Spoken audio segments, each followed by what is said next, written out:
This is CBT News, the voice of the retail automotive industry.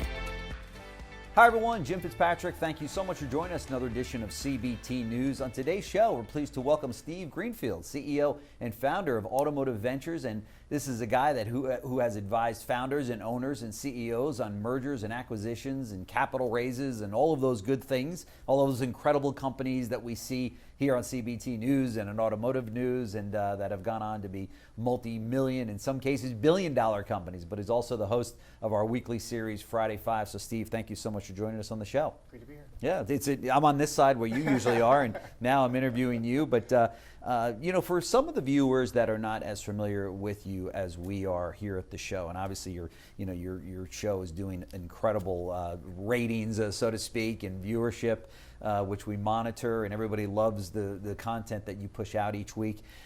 Tell us a little bit about your background, because you have worked with some of the big brands in retail automotive. So tell us a little bit about that. Yeah, so I kind of stumbled into automotive like a lot of people, right? Yeah. I started back in '99 selling software to car dealers at a Mannheim location up in Toronto, where I'm from. Yeah. And within a couple of months, they asked me if I'd move down to the States and move down to Atlanta, where I am now. Sure. And I had a good run with Mannheim. I was over there about 10 years. Probably most formally, I was overseeing expansion internationally. Okay. So I spent a lot of time in China, 2006, Really? 2007, and 8. Wow. We created 3 different JVs in 3 different cities in China. No kidding. Opened an office in Dubai. Structured a joint venture in Turkey, in Istanbul. That's and fantastic. Then started to expand down into like Central and South America. Very and cool. Then you remember back in the downturn, sort of like Cox, family-owned company, decided to pull everything back, which was kind of really sad because we were getting really good momentum and taking the Mannheim model and expanding it internationally. Right. So late 2009, I had the CEO of Auto Trader reach out to me, Chip Perry. Sure. And we literally met at a Waffle House the next morning at 7 a.m. here in Atlanta. Right. And he pitched to me, he said, look, we're about to sell a minority stake of Auto Trader to a private equity firm. Yeah. And with that, I've got a short list of companies I want to buy. Yeah. And on that list was, Kelley Blue Book and V Auto. Right. He had Imagine that. At that point, he wanted to buy dealer.com. We never got a chance. DealerTrack bought dealer.com. But so I joined him a few months later, and in February 2010, and it was an interesting year. Wow. So I got to oversee the acquisitions of V Auto, HomeNet, Vin Solutions, and Kelley Blue Book all within the first year. That is incredible. So we spent almost $1 billion right there in about a 12-month period. Unbelievable. And the rest is history. So I fast forward, left Auto Trader in 2014, started my own company, Automotive Ventures. Sure. Spent 2 years back with Chip out at TrueCar. Same sort of role, overseeing strategy and acquisition. Sure. And as of April, I'm back in Atlanta doing my own thing. Wow, and, that's fantastic. On the show here. That's right. So you have your hand on the pulse. Obviously, every Friday you come in and tell us about the mergers and acquisitions and the tech companies out there and the EV companies and what have you. So I just want to kind of pick your brain a little bit today to talk about some of the trends that you've seen in 2020. It's been an incredible year. I mean, the ups and downs, and COVID hits in March, and April, shuts down, and then all of a sudden May it comes back strong, and it's been running and gunning ever since. Dealers, I can't tell you how many dealers I've spoken to.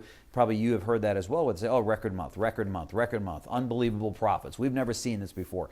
So you combine that with a national, or better yet, a worldwide pandemic, and you're scratching your head, going, "What the heck is going on here?" Right? What are some of the trends and things that you see out there for 2020?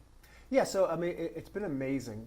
If you and I were sitting here back in mid-April, we would have definitely forecast, we would have seen thousands of dealers go out of business because consumer demand was going to dry up. That's right. So for whatever reason, it was amazingly favorable to dealers this year. Consumers have stayed very resilient, whether it's servicing cars or buying cars through all of this. And part of that has been the shift away from like ride sharing and Uber and Lyfts to something that's safer, which is my personal car. Yeah. People have invested in their house and their car. That's right. Which has been great. That's so to maintain my car or buy a new car, upgrade, whatever it might be. Yeah. And we've got a wide swath of folks in America who are still employed, not spending money on vacations, and have more disposable income. That's right. So the savings rate are higher than they've ever been. Yeah. So I think it's been an interesting year. So dealers have definitely benefited. I think dealers, like everybody else in industry, sort of said in April, we got to cut back costs dramatically in anticipation that volume was going to drop. That's right. Volume didn't drop that much, right? So all of a sudden there's a pile of net profit exactly there. Right. So you look at Q3 Very quarters. interesting. I mean, these public groups are having record quarters. They've never been as profitable as they have now. Unbelievable. And all of the, you read these earnings scripts or or listen to the earnings calls, it's all the same thing, right? It's Yeah. like volume isn't quite, I mean, the supply of new cars dried up because the OEMs were closed for 2 months, the factories were closed. But even used, I mean, the prices took off in the Manheim sales, and the auctions couldn't process enough cars. That's right. So dealers are sitting there saying, I can't get used cars, I can't get new cars. Yeah. So they've hold gross, right? That's the main thing. Is they haven't had to negotiate. Consumers come in and say, I want that Toyota Camry. They're like, great. They pay MSRP because they aren't going to like actually discount because there aren't any out there. That's right. So dealers have been able to hold gross. Service bays have been full. Yep. Advertising expenses come way down. Way down. Because consumers are just going, no, I'm yeah. just surfing the net, and I got the website. That's where I want to buy. There's only one left. I better get over there. That's right. Yeah. So for a couple of months there, you had all the third parties, Auto Trader, Cars.com, TrueCar, Car Gurus, who all gave huge discounts, 50%, 30% discounts. And then the dealers have been very judicious with bringing costs back. Yeah. My fear is that they're going to like say, okay, let's bring everybody back to work. But I mean, all the dealers that I've spoken with recently, all are being super cautious about bringing costs back. Yeah. Because they want this trend to continue. They want this profitability to continue. Right. Thinking about what Q4 is going to look like, I don't know. I know we've got a little softness in the auction lanes, which usually means if consumer demand isn't there, dealers aren't replenishing as quickly. Auction volumes have come down and prices have come down a bit. Yep. So, but it's an election year. We don't know what's going to happen. That's right. Yeah, that's crazy. It's just the environment that we're in, and dealerships, I should say dealers rather, are entrepreneurs that just keep pivoting. If all of a sudden this happens over here, they pivot that way. If that happens over here, they pivot this way. They did it through 2008, 2009. They did it at 9/11. So it's almost like they're sitting there with their fists up, going, "Come on, what else you got?" Right? And they've made it through this in a big way. I did think what's interesting is the family-run dealerships and the family-run groups that I speak to. They'll say, "Well, we brought everybody back." And they're very proud of that. We had 1,000 employees, and we had to lay off some, but by the middle of May, we brought everybody back. We're 100% employment. And then some of the publicly traded companies that we talk to, or some of the bigger companies that are still private, but they're they have 100 stores, right? They're like, not so fast. We don't necessarily feel that family feeling and that allegiance to all of our associates.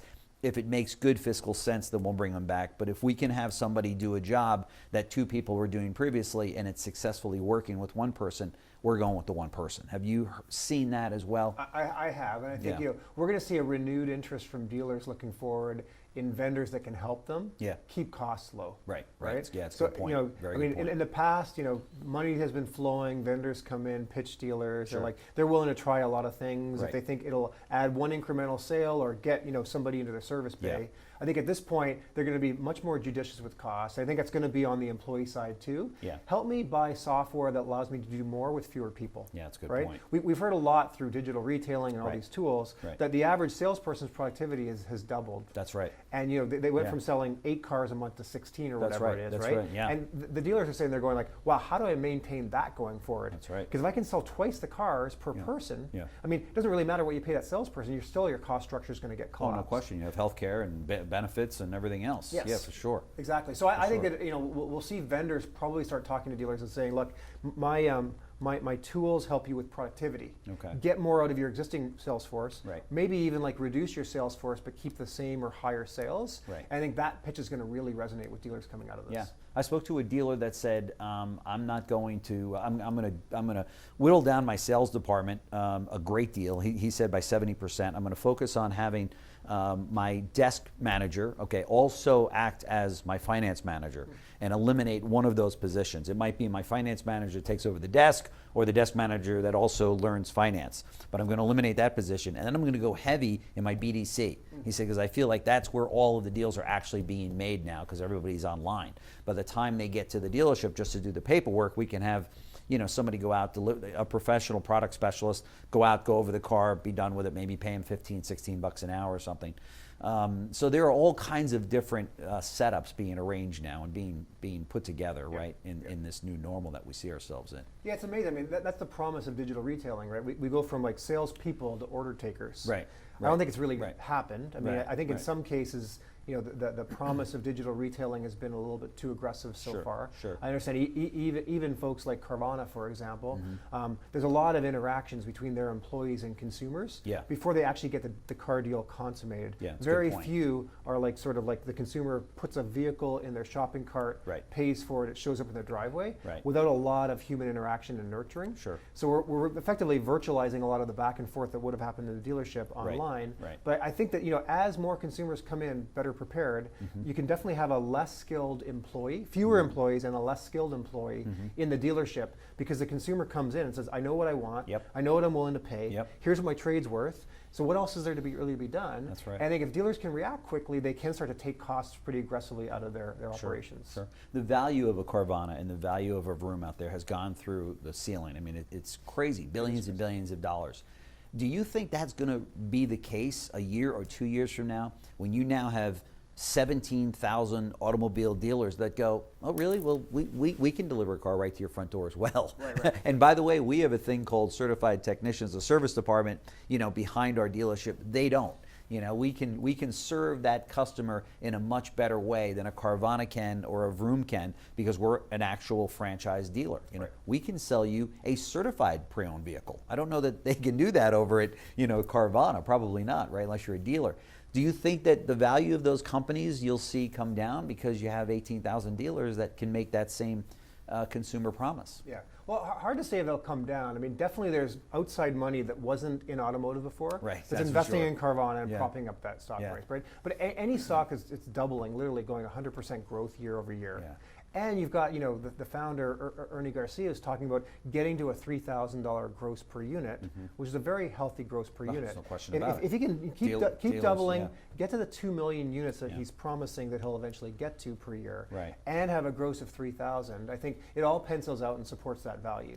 But to your point, not only will there be more Carvana lookalikes, and in that bucket I put Vroom and Shift, there'll be more. That'll become public. It's becoming increasingly easy to become a public company.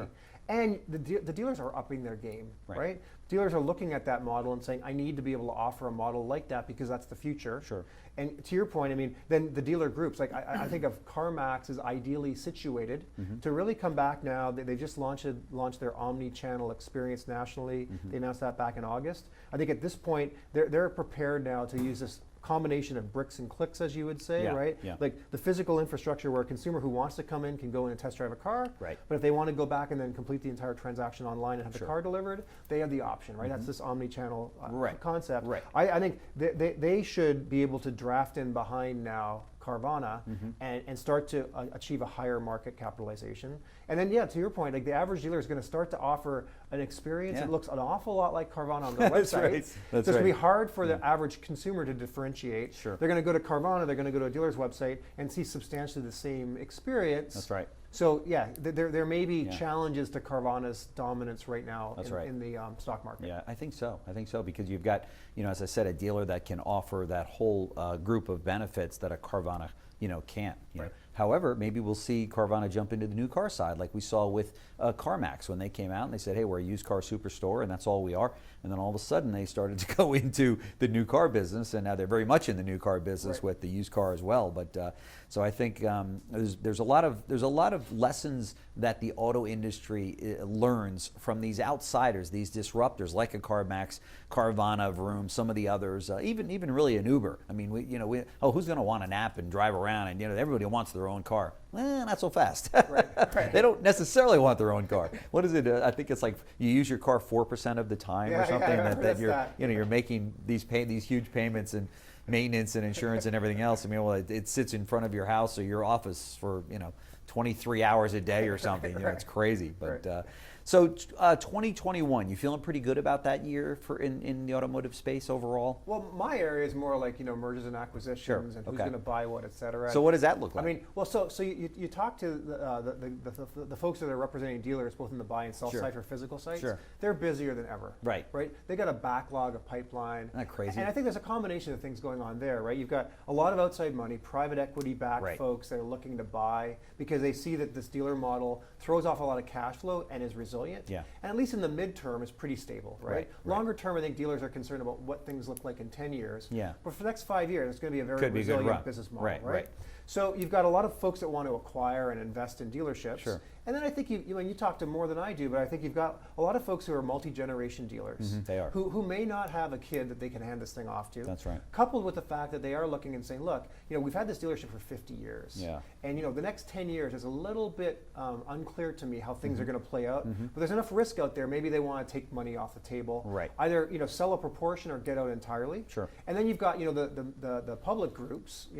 Any of the groups, I think, in the top 100, who are actively looking at acquiring good points where they can get them. Yep. So I think from that standpoint, there's a lot of stuff going on. That's going to continue definitely into next year. Sure. I don't see that slowing down. Sure. And then I think coming out of COVID now, you've got a lot of, one, it's tested the dealer resiliency. We know the dealers are healthy, and they're going to be able to spend money on vendors, right? You've got a lot of movement around the advertising space, a lot of the publicly traded third-party marketplaces out there. And then you've got a lot of the vendors, and the vendors out there are doing okay actually through all of this. Yeah. And now we're starting to see private equity and strategic buyers starting to look and say, who can we acquire? Right. Who's going to benefit from COVID? How can we help dealers? Yeah. How can we continue to acquire? So while we've had a little bit of a pause with acquisitions, I think we're going to see over the next 6 months a huge number of acquisitions. We've seen a lot recently. We've seen a lot of electric vehicle manufacturers becoming public through these SPACs, these special purpose acquisition companies. Yep. And I think we're going to see a lot more SPACs buying companies, taking them public, and a lot of strategic acquirers of companies actively getting aggressive out there and buying. Yeah. Talk to us a little bit about the Staluppi deal with Atlantic and that company coming in out of Fort Lauderdale and buying that. What do you think's going on there? What's the play there? Yeah, it's fascinating to me when you see technology companies. So LMP is really a technology company around subscription and ownership, coming in and buying physical stores. Right. Right. So we are seeing sort of this blurring between technology and physical stores. Sure. You see CarMax really trying to push more to sell online and look a lot more like Carvana. Right. CarMax early this year, they made an investment in Edmunds.com, which is kind of a head scratcher too. Yeah. A new car online shopping site. Right. So we're starting to see more of this. I mean, I think we're going to see probably more of this, especially if you've got companies, technology companies that have these huge inflated sort of market capitalizations. Right. They have the currency to go buy physical stores. Right. And we may see more of this, which to me is very fascinating. Yeah. It used to be a very bright line between technology and physical stores, but it seems to be blurring pretty quickly. That's interesting. That's very interesting. When do you think we're going to start seeing the big publicly traded companies, the AutoNations and Lithia and Sonic and Asbury? When do you think we're going to see those guys merging or one buying the other? It seems like they've all stayed in their lanes, over the last 10 years or more since they've been around. But and then of course when Berkshire Hathaway jumped in, we went, oh, those guys. I mean, with that kind of a checkbook and that knowledge of markets and such, we're going to see them. But they didn't really do anything. They just kind of sat there and said, all right, we have, I don't know, 100 dealerships or so, and they didn't really run out and do much with it. Yeah. Well, it's interesting. You probably have a better perspective than me, but I've got to imagine being in a dealer group for whatever reason. Once you get to 100 to 200 stores, for some reason things start to break down. Okay. Because I mean, you haven't seen dealer groups with 400, 500, even 1,000 stores. Right. Where I think if 5 years ago we would have said that's going to happen. Oh, of course. Berkshire's going to come in. They're going to have 400 stores. Or something. Right. That's right. But they came in and largely didn't make any additional acquisitions, right? Nope. So I don't know what it is, but it's maybe the complexity of trying to actually manage all these stores across. Remember, different OEM brands, all of which have different, rules around upgrades, facility upgrades, et cetera. So definitely these guys can be profitable and can run really profitable operations. They can consolidate the back office costs and find efficiencies there. Yeah. But for whatever reason, I don't know, it's a bit of a head scratcher for me as to why we haven't seen a 500 store group. That's right. That's right. And if anyone can figure that out, I think it would be great for some of these guys to merge, right? Yeah, there's no question. When you look at the market cap, of the public groups versus the Carvanas, et cetera.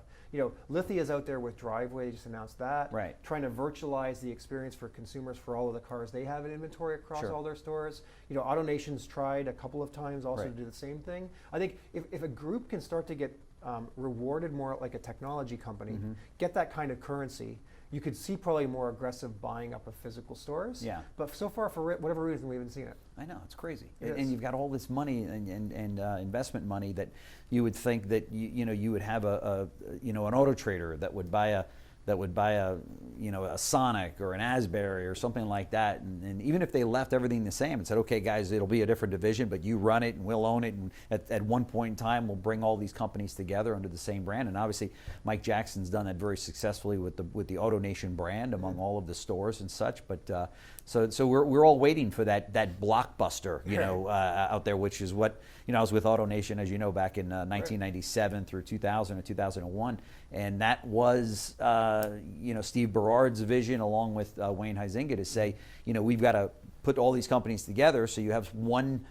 build a national brand of auto retailers. You know what I mean? Almost like a Pet Boys, if you will, for automobile dealers. But that never really seemed to come to. I guess AutoNation's the closest, but even that's, I think, maybe 300 locations or franchises. It hasn't in the really scheme grown of things. More, which is interesting. And I wonder if it really resonates with consumers. Do they care that there's a national brand or not? I'm sure the AutoNation people would defend it and say yes. Sure. But I mean, we see that with CarMax. Definitely, it's interesting. Any city you drive into, you drive on the highway by CarMax, they all look exactly the same. Yep. You know what you're going to get. That's right. And you can go in, it's kind of interchangeable as you move around the country. Yeah. With AutoNation, the stores still feel very different, despite the fact they've got the AutoNation brand up there.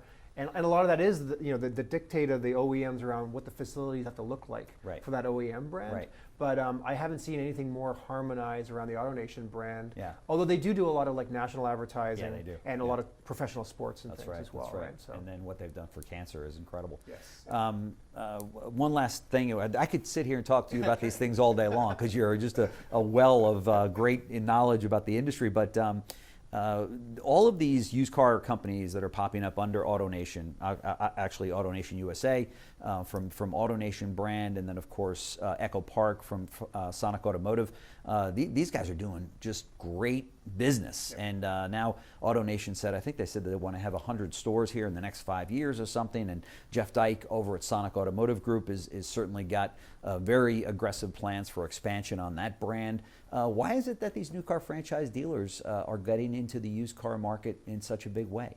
Yeah, well, I think you know the industry better than I do, but this is my perspective. So one is, if you look at the front end gross margin on new cars over the last 10 years, it's been like literally stair-step down every year, right? Yeah. And you'll hear from a number of people that without these sort of hidden aggressive stair-step incentives back to the dealers, on the new car side, they wouldn't be profitable, period, right? The consumer has a lot of transparency.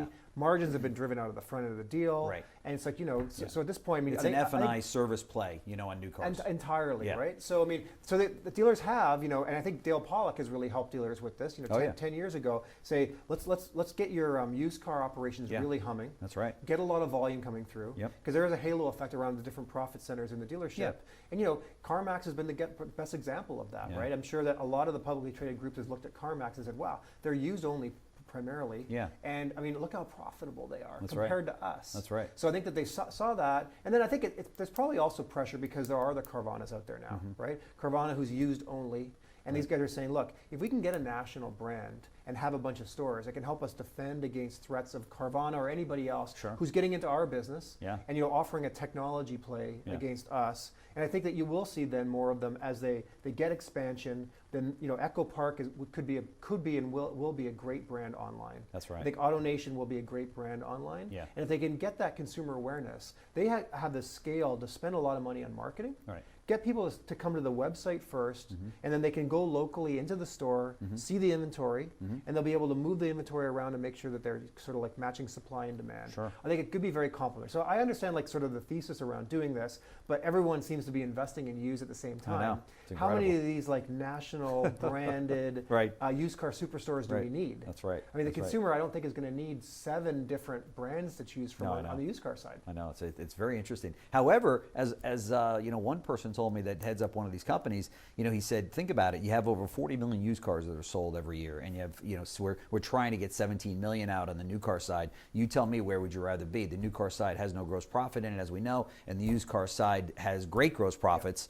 And also, you don't have the constraints of the OEMs saying we need a $40 million showroom to put these new cars in that don't make us any money. That's right. We can have a little footprint of maybe a 15,000 square foot building or what have you, and then just be cranking used cars out and make a ton of money, right? And it's coupled with, I think, also just in general. I mean, remember used cars like 15 years ago, how unreliable they were. That's right. Now these things, even the domestic manufacturers, they're bulletproof, right? These cars last for 10 years. The technology in each one Service of them. intervals are a lot longer. Yeah. And I think as we go to electric, the cars will become very, very reliable. Yeah. You hardly ever have to take them in. That's right. So buying a used car is a very good substitute right now, whereas 15 years ago it wasn't. Right. There were a lot of lemons out there. I know. Now you can go in and you can really choose. A 3-year-old used car is practically as good and reliable as a new car. Yeah, no question. Steve Greenfield, CEO and founder of Automotive Ventures, and just an all-around good guy that knows the industry inside and out. So thank you so much for joining us here on CBT News. We very, very much appreciate it. And for those of you that are watching, check out the Friday 5 with Steve Greenfield here on CBT Automotive Network. It is an incredible show. It kind of gives you the roundup, or I should say the wrap-up for the week in technologies and mergers and acquisitions and such. So Steve, thanks so much for joining us. Jim, thanks for having me. Great. Thanks for watching CBT News, the voice of the retail automotive industry.